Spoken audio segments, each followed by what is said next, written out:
जैन, राजीव जैन, बिट्टू, ज्योति जैन, भूपेंद्र जैन, रचिल जैन, सुनील जैन, शिल्पा जैन, पंकज जैन, वंदना जैन, प्रियांश जैन, श्रियांश जैन, प्रियल जैन, अंशित जैन, अविरल जैन, विधि जैन, आर्नव जैन, रिद्धि जैन, F1U 114-115 पीतमपुरा।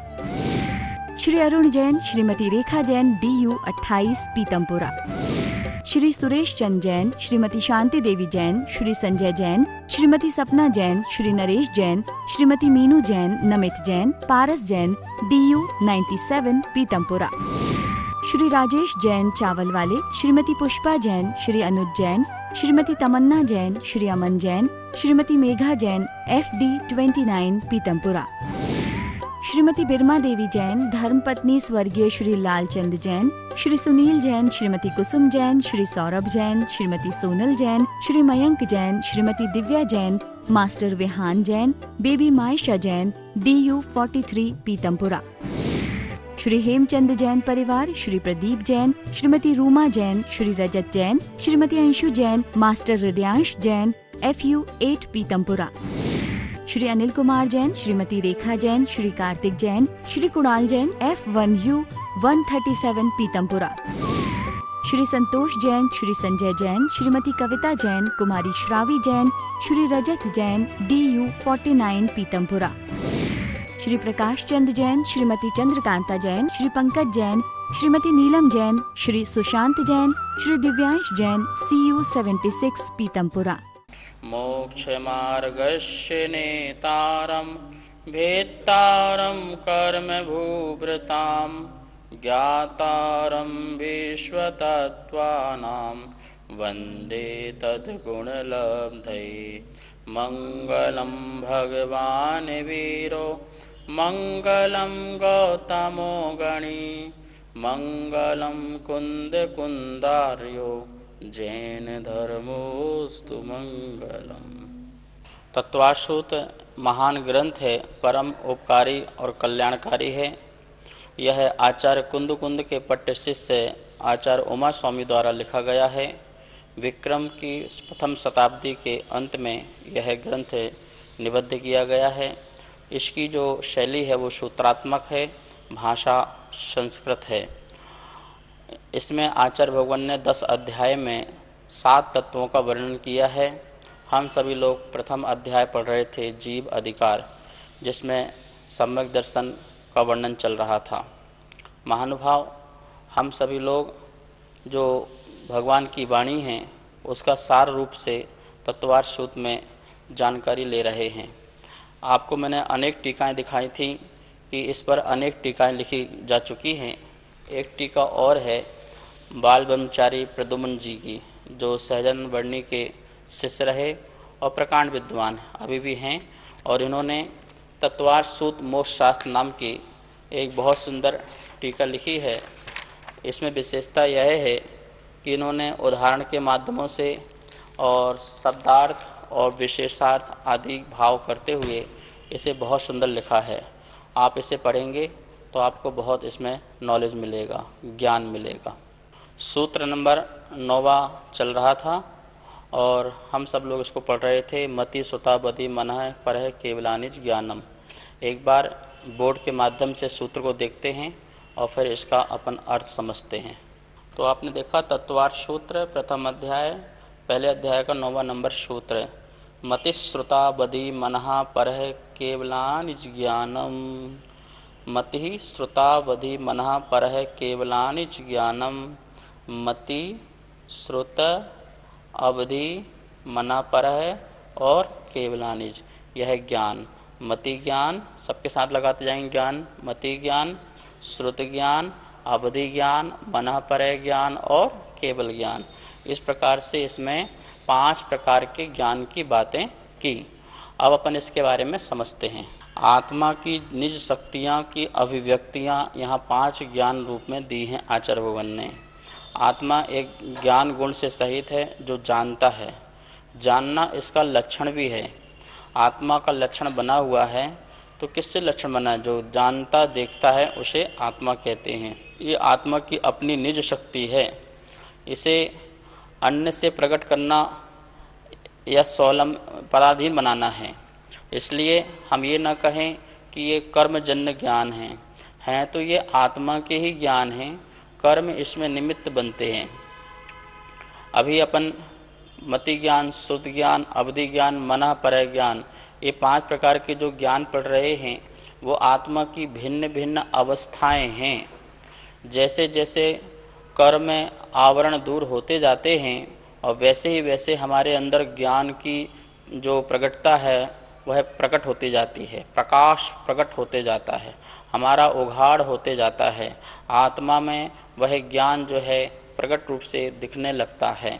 महानुभाव, जो जितना मोही आत्मा होगा, जितना तीव्र कषाई जीव होगा, उस जीव में उतना ही ज्ञान में आवरण डलता है, दर्शन में आवरण डलता है।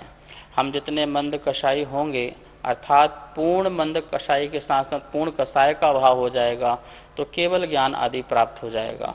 इस बात को ध्यान में रखते हुए हम अपने ही निज शक्ति पुरुषार्थ से अपने ज्ञान को प्रकट करने के लिए हमें कषायों का अभाव करना चाहिए।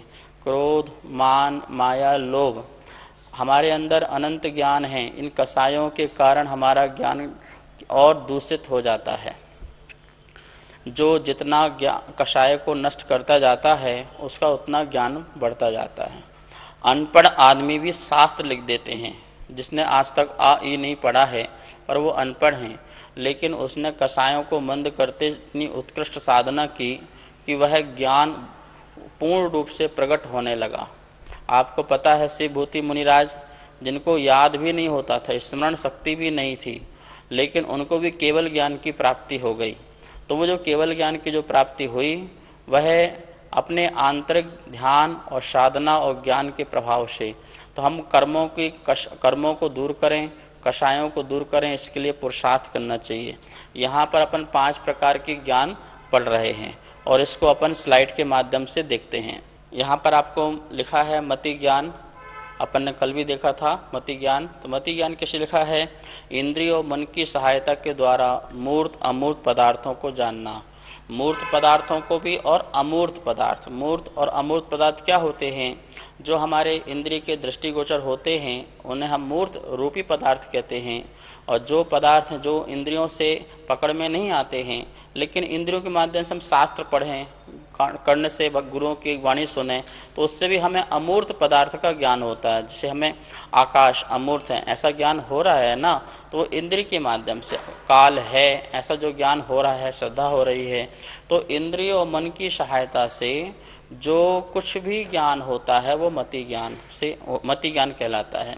संसार में ऐसा कोई जीव नहीं है जिसको मति ज्ञान ना हो, अर्थात बिना इंद्रिय के कोई जीव हो, संसार में ऐसा नहीं कोई जीव है। 1 इंद्रिय से लेकर के 5 इंद्रिय तक जितने भी संसार में जीव हैं सबको मति ज्ञान पाया ही जाता है। अब वो बात अलग है किसका कितना क्षयोपशम है। किसी की ज्ञान की शक्ति अधिक प्रकट हो जाती है तो वह अपने इंद्रियों के माध्यम से अधिक ज्ञान प्रकट कर लेता है, अधिक समझ लेता है। कोई व्यक्ति ऐसा होता है हम उनको समझा रहे हैं और समझ में नहीं आ रहा है, इसका मति ज्ञानावरण कर्म का तीव्र उदय चल रहा है जिसे समझ में नहीं आ रहा है। किसी का क्षोभसम होता है तो वो पकड़ लेता है। तो इस प्रकार से ऐसा संसार में जो 1 इंद्रिय जीव है उसकी भी स्पर्शन इंद्रिय है, तो स्पर्शन इंद्रिय जन्य उसको भी ज्ञान है। किसी को स्पर्शन रसना इंद्रिय जन्य ज्ञान है, किसी को स्पर्शन रसना घ्राण 3 इंद्रिय संबंधी ज्ञान है, किसी को स्पर्शन रसना घ्राण चक्षु 4 इंद्रिय संबंधी ज्ञान है, और किसी को 5 इंद्रिय संबंधी ज्ञान है, स्पर्शन रसना घ्राण चक्षु और श्रोत, और मन संबंधी वाला भी ज्ञान है। तो इस प्रकार से 5 इंद्रियों मन की सहायता से जिसको हमें ज्ञान हो जाए, सुख दुख का वेदन आदि भी हो जाए, उसे अपन मति ज्ञान कहेंगे। तो मति ज्ञान के बल से पदार्थों को हर व्यक्ति अपनी अपनी क्षमता के अनुसार जानता है। ये मति ज्ञान किसका है? आत्मा की ही एक ज्ञान की पर्याय है। ठीक है, उदाहरण के लिए देखिए, यहाँ पर आपको उदाहरण दिख रहे होंगे। क्या लिखा है? जैसे अपन हाथ से रुमाल को छूना, तो जैसे अपन स्पर्श करते हैं तो अपन को रुमाल का ज्ञान हो जाता है। अन्य पदार्थ का भी ज्ञान हो सकता है, स्पर्श संबंधी 8 प्रकार के ज्ञान होते हैं, हल्का, भारी, कठोर, नरम, ठंडा, गरम, रूखा, चिकना। ये जो 8 प्रकार का जो हमको ज्ञान होता है वो स्पर्शन इंद्रिय संबंधी से ज्ञान होता है, ठीक है ना। रसना इंद्रिय से चख के बताना इसका स्वाद कैसा है, तो उस स्वाद के बारे में बताते हैं, तो रसना इंद्रिय। तो ये पांचों की पांचों जो इंद्रियां हैं, इस बात को ध्यान रखना, ये ज्ञान नहीं है, 5 इंद्रिय ज्ञान नहीं है।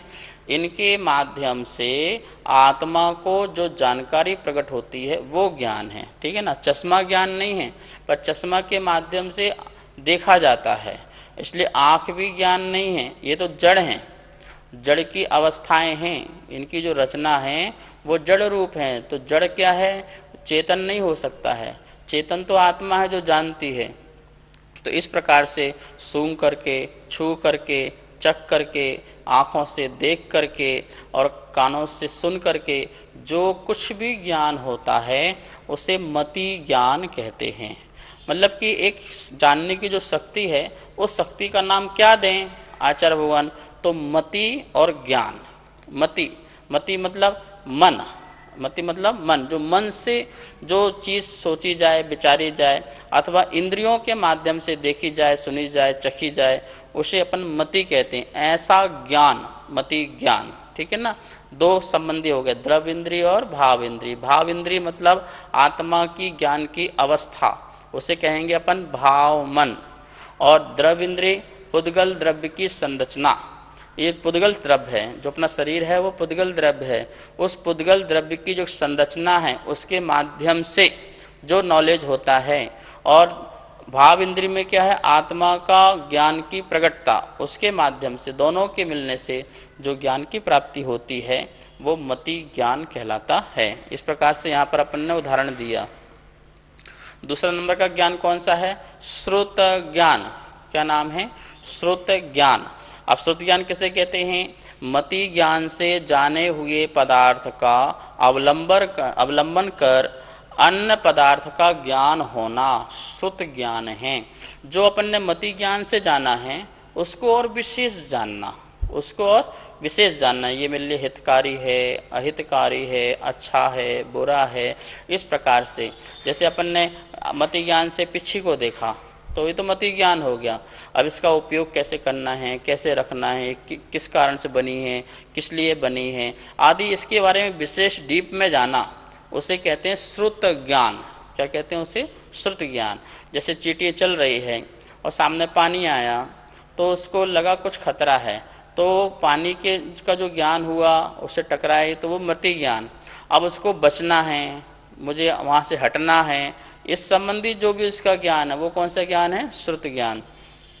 यहाँ पर ध्यान रखेंगे, श्रुत ज्ञान सभी जीव को होता है, लेकिन श्रुत ज्ञान संबंधी, शास्त्र संबंधी श्रुत ज्ञान जो है वो सिर्फ सम्यक दृष्टि को होता है और 5 इंद्रिय जीव को होता है, ठीक है ना। लेकिन जो विशेष श्रुत ज्ञान है वो 5 इंद्रिय जीव को होता है, लेकिन समझने वाला जो श्रुत ज्ञान है वो हर जीव को होता है। तो मति ज्ञान, श्रुत ज्ञान तो सभी जीव को होता है। यहाँ हितकारी अहितकारी की अपेक्षा उसके भेद कर सकते हैं। तो जो अन्य प्रकार का जो ज्ञान, जैसे आपको हवा लगी तो हवा का जो ज्ञान स्पर्शन इंद्रिय से हुआ, ठंडी है, गर्म है। अब उसके अलावा उसमें बहुत सारा विचार करना, उसमें चिंतन करना, ये मेरे लिए सुखकारी है, मंगलकारी है, अच्छी लगने वाली है, इससे मेरा स्वास्थ्य लाभ होगा, ऐसी हवा से मेरा स्वास्थ्य खराब होगा। तो इस प्रकार का जो ज्ञान वो शुद्ध ज्ञान है। मतलब मति ज्ञानावर्ण कर्म के क्षयोपशम से जो आपको ज्ञान हुआ, ये ठंडी हवा, ठंडी गर्म का, तो शुद्ध ज्ञानावर्ण कर्म के क्षयोपशम से उसमें और डीप में जाने के लिए आपको जो ज्ञान हुआ उसको कहते हैं शुद्ध ज्ञान। ये भी कौन सी, आत्मा की एक अच्छी अवस्था है। इसका मतलब कर्म और थोड़ा सा क्षयोपशम हुए, कर्म थोड़ा और क्षय और उपशम को प्राप्त हुए, तो उसको श्रुत ज्ञान का भी इस प्रकार से। कोई व्यक्ति जो होता है, किसी को मति ज्ञान हुआ लेकिन इतना डीप में नहीं जा पाता है, जरूरी नहीं है कि मति ज्ञान के बाद श्रुत ज्ञान में जाए, लेकिन ये निश्चित है कि श्रुत ज्ञान जो होगा वो मति ज्ञान पूर्वक होगा। हमको स्पर्श हुआ पर हमने उसकी विचार नहीं किया, हमने उसमें चिंतन नहीं किया, मंथन नहीं किया, तो जैसे अपन ने भगवान को देखा तो भगवान को देखे तो मति ज्ञान से हमने भगवान को देखा, लेकिन भगवान को देख करके ओहो ये वीतरागता है, ये नग्न मुद्रा है, ये शांत मुद्रा है, ऐसी मुद्रा मेरी कैसे कब होगी, मैं भी ऐसा शांत कब बनूंगा, ये सब शुद्ध ज्ञान में चला गया। ठीक है ना। और कुछ व्यक्ति आए देखे और चले गए तो उनको मति ज्ञान ही हुआ, शुद्ध ज्ञान में पहुंचे नहीं वो, उन्होंने विचार मंथन ही नहीं किया। क्यों नहीं किया? क्योंकि उनकी उतनी शक्ति ही प्रकट नहीं हुई जैसे उतना विचार कर सकें। तो मति ज्ञान पूर्वक शुद्ध ज्ञान होता है, ये नियामक है नियम से, लेकिन हर मति ज्ञान के बाद शुद्ध ज्ञान हो जरूरी नहीं है, इस बात का भी ध्यान रखेंगे। यहाँ पर अपन शुद्ध ज्ञान का उदाहरण देखते हैं। एक यहाँ उदाहरण लिखा हुआ है, आम को देख करके दूसरी जाति के आम का विचार आना, आम से आम पाक बनता है ऐसा विचार आना। आम देखा ये मति ज्ञान है, पर आम को देख करके और भी अनेक अनेक जातियों के आम याद आ जाना। आम तो रत्नागिरी का भी होता है, हापुस का भी होता है, लंगड़ा भी होता है, देसी भी होता है, दशहरा क्या क्या होते हैं, बहुत सारे होते हैं, 650 प्रकार के आम होते हैं, आपको पता है। तो ये इतने सारे आमों के नाम याद आ जाना, उनके बारे में गुण धर्म याद आ जाना, उसकी क्वालिटीज याद आ जाना, उसका उपयोग याद आ जाना। ये आम से हम इसको आम का जूस बना सकते हैं, और भी प्रकार से क्या क्या इसको बना के खा सकते हैं, आइसक्रीम बना सकते हैं। तो इस प्रकार से एक ही वस्तु को देख करके और भी तरह तरह के उसका ज्ञान प्रकट होना, उसका नाम श्रुत ज्ञान है। और कोई व्यक्ति ऐसा होगा, आम देखा भैया ये आम है बस, और देख के चला गया, अब उसको आगे इतना बढ़ ही नहीं पा रहा है। ठीक है ना। तो ऐसे ही हर चीज में लगाना, हर चीज। गुरु को देखा तो मति ज्ञान हुआ, और गुरु को देखने के बाद गुरु का स्वरूप याद आना, और भी गुरुओं की याद आना। अरे ऐसे निर्गंध गुरु तो और भी हैं, पहले भी हुए हैं, और यही अवस्था है मुक्ति की प्राप्ति का। तो इस प्रकार से जो चिंतन मंथन हुआ वो शुद्ध ज्ञान। तो आपने देखा शुद्ध ज्ञान की कितनी बड़ी विशेषता है। यदि वो आत्मा में हमारा ज्ञान प्रकट ना हो तो फिर हम तो सिर्फ जो देखने वाले बन जाएंगे, पर उसमें विचार करने वाले नहीं बनेंगे। और जब तक विचार नहीं होगा तब तक हमको उस वस्तु की तह तक जाना बहुत मुश्किल हो सकता है। इसलिए शुद्ध ज्ञान, मति ज्ञान और शुद्ध ज्ञान दो महत्वपूर्ण ज्ञान हैं, इस बात को ध्यान रखना। मति ज्ञान शुद्ध ज्ञान के बल से केवल ज्ञान की प्राप्ति हो सकती है, मोक्ष की प्राप्ति हो सकती है सिर्फ दो ज्ञान से। कितने ज्ञान से? अवधि ज्ञान मना परय ज्ञान से कभी को किसी को मोक्ष नहीं मिलता है, इस बात का ध्यान रखना। मति ज्ञान श्रुत ज्ञान के बल से ही तुम्हें हमें केवल ज्ञान की प्राप्ति हो सकती है। इससे ज्ञान से हम निर्विकल्प हो सकते हैं। वस्तु तत्व को जानने के बाद हम समस्त विकल्पों को छोड़ करके निर्विकल्प दशा में जा सकते हैं। ठीक है ना। इसलिए हमको ये श्रुत ज्ञान की आवश्यकता बहुत जरूरी है। एक श्रुत ज्ञान तो मति ज्ञान पूर्वक जानने की व्यवस्था, दूसरा श्रुत ज्ञान द्रव्य श्रुत ज्ञान, भगवान की वाणी, जो भगवान की वाणी है, जो शास्त्र है, उसको समझने की शक्ति तो होना चाहिए ना। तो उस शक्ति के लिए हमारे पास शुद्ध ज्ञान होना चाहिए। अब वो बात कब होगी, कैसे शुद्ध ज्ञान प्रकट होगा, कैसे मति ज्ञान प्रकट होगा, उसके लिए हमें क्या पुरुषार्थ करना चाहिए और क्या नहीं करना चाहिए, वो सब 6वें 7वें अध्याय में आएगा, अपन वहाँ पर देखेंगे। यहाँ तो अपन यही देख रहे हैं। जैसे अपन ने यहाँ लिखा एक उदाहरण और, दर्पण में चेहरा देख करके अपने बारे में विचार करना। दर्पण में चेहरा देखा और अपने बारे में विचार किया, मैं गोरा हूँ, मैं काला हूँ, मैं ऐसा लग रहा हूँ, स्वरूप अच्छा लग रहा है। इस प्रकार से जो भी दर्पण को देखते हैं, आप सब लोग देखते होंगे, और देख करके आपको क्या क्या विचार अपने प्रति आते हैं, क्या क्या ख्याल आते हैं, और उसमें जो विचार आ रहे हैं वो सारा का सारा श्रुत ज्ञान है। ठीक है। आपने शास्त्र में सम्यक दर्शन ऐसा आँख की दृष्टि को के माध्यम से आपने पढ़ा। अब सम्यक दर्शन जैसे पढ़ा तो आपको सारे सम्यक दर्शन याद आ गए। अरे सम्यक दर्शन तो औपसम्यक सम्यक दर्शन भी होता है, छायोपसम्यक सम्यक दर्शन भी होता है, छायिक भी होता है। एक ऐसा सम्यक दर्शन होता है जो होता है और तुरंत छूट जाता है, एक ऐसा होता है वो कई समय तक रहता है, एक ऐसा होता है कि जो छूटता ही नहीं है श्रद्धा, तो ऐसी श्रद्धा वाला सम्यक दर्शन होता है। तो इस प्रकार से आपने एक लाइन पढ़ी और पढ़ने के माध्यम से आपने कितना विशाल विचार किया, चिंतन किया, तो ये होता है शुद्ध ज्ञान। तो शुद्ध ज्ञान का बहुत बड़ा पेट है। एक ही अंश को लेकर के सर्व अंश प्रकट करने की जिसमें शक्ति है, ऐसा श्रुत ज्ञान है। इसलिए यह श्रुत ज्ञान को अपन को प्रकट करना चाहिए। इसके लिए हमें निरंतर शास्त्र अभ्यास, चिंतन, मंथन, मनन, लेखन आदि करते रहना चाहिए। खूब ध्यान करना चाहिए, एक एक पदार्थ का बहुत सुंदर विचार करना चाहिए। लौकिक बात तो ठीक है, लेकिन अलौकिक बातों की बात कर रहा हूँ मैं, कि गुरुओं की वाणी, शास्त्र की वाणी को सुन करके बहुत ध्यान मग्न से उसका चिंतन और मंथन करने, मैं कौन हूँ, मैं क्या हूँ, मेरा क्या स्वरूप है, क्यों मैं जगत में आया हूँ, मुझे क्या क्या करना है, क्या ये संसार को पसारने आया हूँ या संसार से मैं हट करके अपने आप में जीने आया हूँ, अपनी आत्मा को जानूँ, अपने शरीर से परद्रव्य से भिन्न हूँ। इस प्रकार का बार बार चिंतन, ये सब तुम्हारा शुद्ध ज्ञान है। इस शुद्ध ज्ञान के बल से अपने आप को जान पाएंगे। और कौन सा उपाय बताइए? अपने को जानने का और कौन सा उपाय है? और कोई उपाय नहीं है। मति ज्ञान उपाय नहीं है। मति ज्ञान तो एक पहली प्रथम अवस्था है, पहली सीढ़ी है। लेकिन निर्विकल्पता, भेद विज्ञानता, वीतरागता, सम्यक चारित्रा प्रकट होगी तो तुम्हारे शुद्ध ज्ञान के बल से होगी। इसलिए हमें उसको अच्छी तरह से समझना चाहिए। यहाँ पर विशेष लिखा हुआ है, यहाँ पढ़िए, देख के लिखा है, बिना मति ज्ञान श्रुत ज्ञान नहीं होगा। जो मैंने आपको पहले बताया कि बिना मति ज्ञान के श्रुत ज्ञान नहीं होगा। दूसरी बात क्या लिखी है? श्रुत ज्ञान के बाद पुनः श्रुत ज्ञान हो सकता है। एक श्रुत ज्ञान हुआ तो दूसरा श्रुत ज्ञान हो सकता है। एक विचार आया, फिर उसके बाद दूसरा विचार आ सकता है, तीसरा विचार आ सकता है, चौथा, अनंत विचार आ सकते हैं। एक के बाद अनंत विचार आते रहें तो वो क्या होगा? एक शुद्ध ज्ञान के बाद दूसरा शुद्ध ज्ञान हो सकता है। यहाँ लिखा है हर मति ज्ञान के बाद शुद्ध ज्ञान हो ही, ऐसा कोई नियम नहीं है कि हर मति ज्ञान के बाद शुद्ध ज्ञान हो, लेकिन जो शुद्ध ज्ञान होगा वो मति ज्ञान पूर्वक होगा, ये निश्चित है।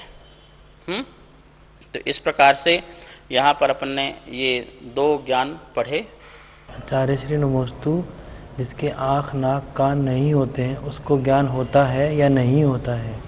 सबसे पहले तो हमें ये समझना चाहिए कि ज्ञान किस में होता है। ज्ञान आँख नाक कान में नहीं होता है, ज्ञान तो आत्मा में होता है। ये आत्मा की निज वस्तु है, आत्मा की एक अवस्था है, ये इंद्रियों की अवस्था नहीं है।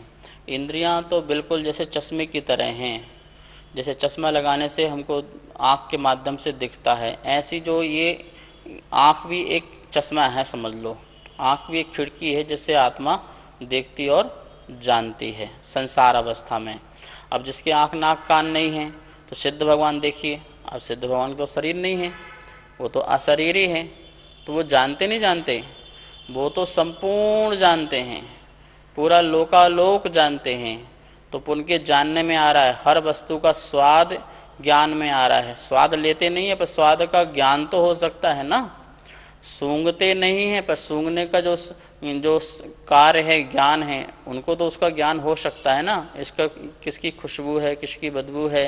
तो इस प्रकार के आत्मा के माध्यम से समस्त द्रव्य और उनकी पर्यायों का जिनको ज्ञान हो जाता है, वो ऐसे शरीर रहित इंद्रिय रहित जीवों को भी होता है। इसलिए आँख नाक कान होंगे तो ज्ञान होगा, ऐसा नहीं है। बस इतना सा अंतर है, हम अनादिकाल से कर्म सहित आत्मा है, जिसके कारण क्या है, थोड़ा कर्म का आवरण है। तो उस आवरण के निमित्त से हमें थोड़ा थोड़ा सा ज्ञान अपना प्रकट होता है।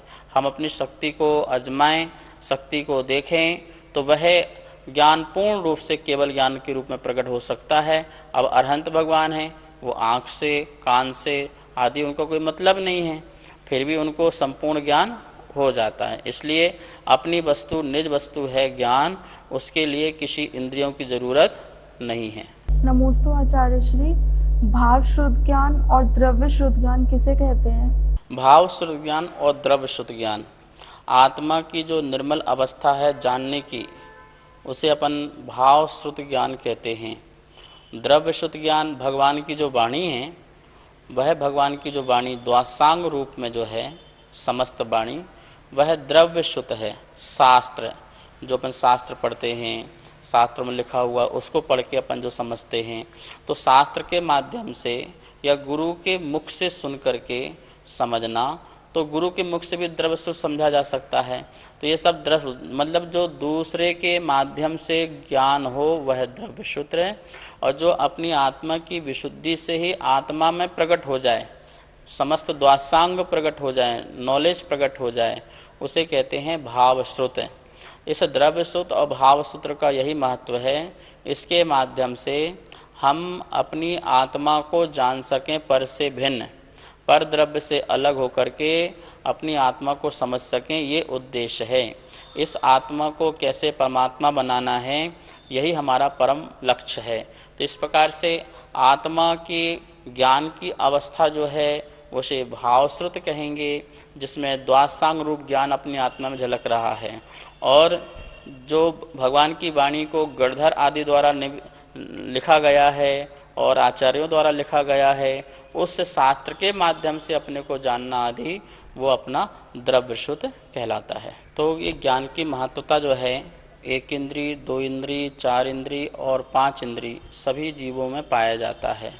एक इंद्री जो जीव है, अक्षर के अनंतवें भाग व ज्ञान निरावरण है उसको भी इतना ज्ञान तो उसको भी है। धीरे धीरे वह दो इंद्रिय आदि पर्याय में जाकर के उसका ज्ञान विकसित होता है। तीन इंद्रिय में जाता है तो और ज्ञान विकसित होता है। चार इंद्रिय पर्याय को धारण करता है तो और ज्ञान विकसित होता है। और पांच इंद्रिय पर्याय मनुष्य, त्र्यंच, नारकी या देव बनता है तो उसका और भी ज़्यादा क्या बोलते हैं ज्ञान विकसित होता है।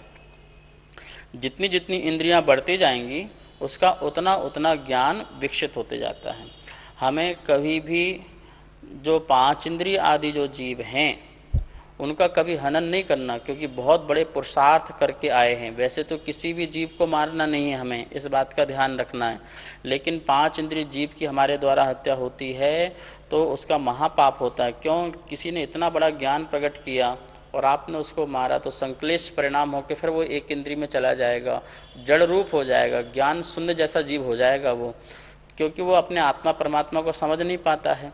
अब ये पेड़ पौधों के पास जाकर के आपको समझाने का प्रयास करोगे तो समझ में थोड़ी आएगा, लेकिन हम आपको समझाएं, मनुष्य को समझाएं, पांच इंद्रिय जीव को समझाएं तो उन्हें समझ में आता है। इसका मतलब उनका जो आवरण था वो थोड़ा हटा हुआ है, इसलिए आत्मा उसको समझ रही है, जान रही है। और भव्य जीव हो, आसन भव्य जीव हो, तत्व की प्रति रुचि प्रकट हो जाए, कसाई की मंदता हो तो उसे सम्यक दर्शन भी हो जाता है, सम्यक ज्ञान भी हो जाता है और सम्यक चारित्र को भी धारण कर लेता है।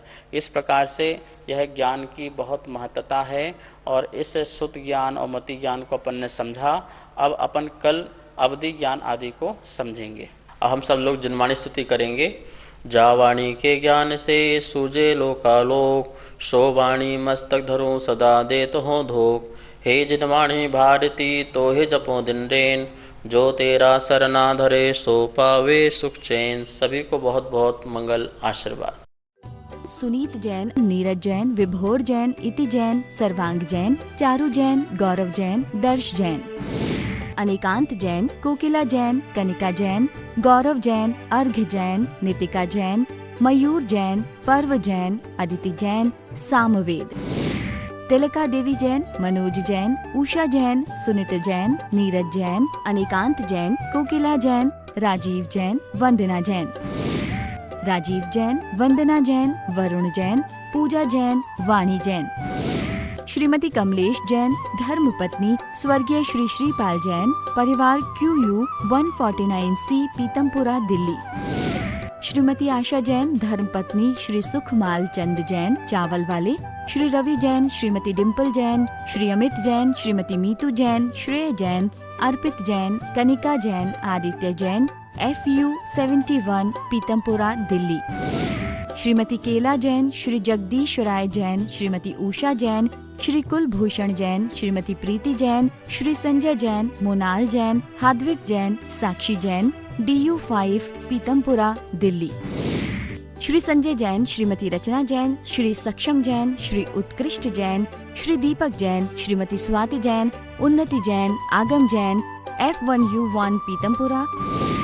श्री अजय कुमार जैन, श्रीमती सुमन जैन, श्री अभिषेक जैन, श्रीमती दिव्या जैन, मास्टर लवित जैन, BU 101, पीतमपुरा।